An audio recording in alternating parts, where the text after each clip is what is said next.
From the class of 1995, Julie Noyes LaFramboise.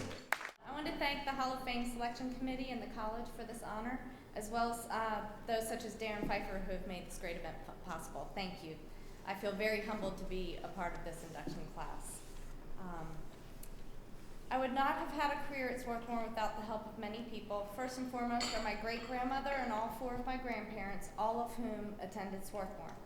Having grown up surrounded in the rich tradition of the college and its outstanding education, you would think that attending here was a given. However, at 17 years old, it was a little too close to home, so I ended up at Princeton.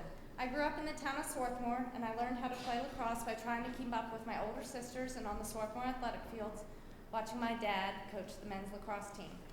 Because I was part of the community, as Adam said, when I blew my knee out my junior year, skiing, 2 weeks before my season, Dr. Frank Giamatti, Doug Weiss, and Marie Mancini helped put me back together again.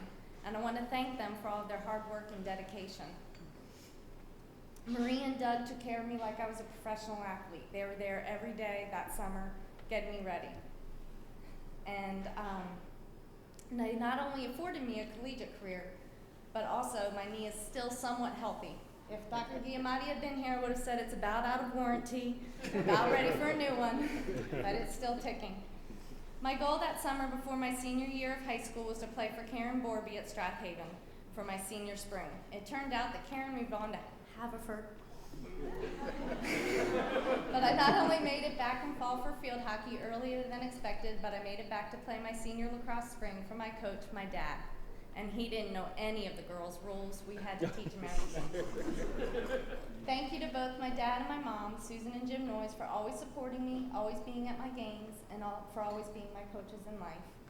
Dad, the back and forth drill made all the difference. And Mom, every day I realize what sacrifices you made for us and what a selfless mother you are.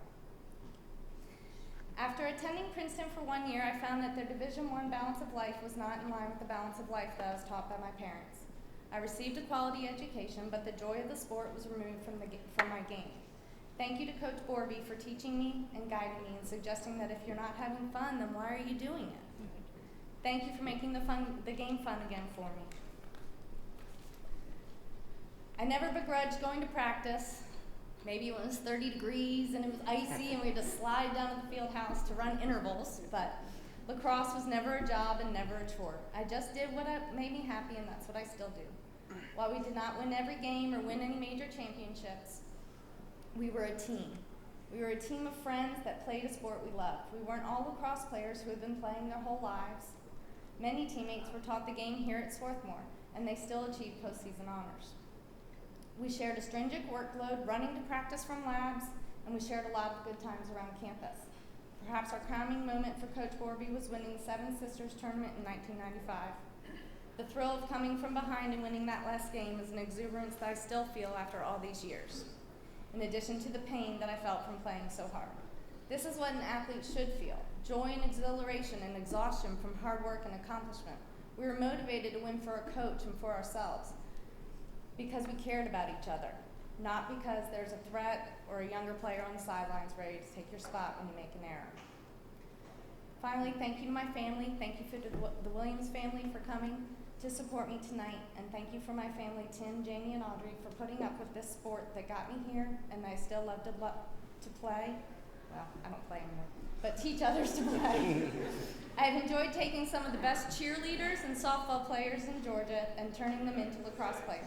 I love to see them play a sport that they have never even seen before and watch them excel. I even sent one softball player turned lacrosse player here to Swarthmore, and she excelled for Coach Borby.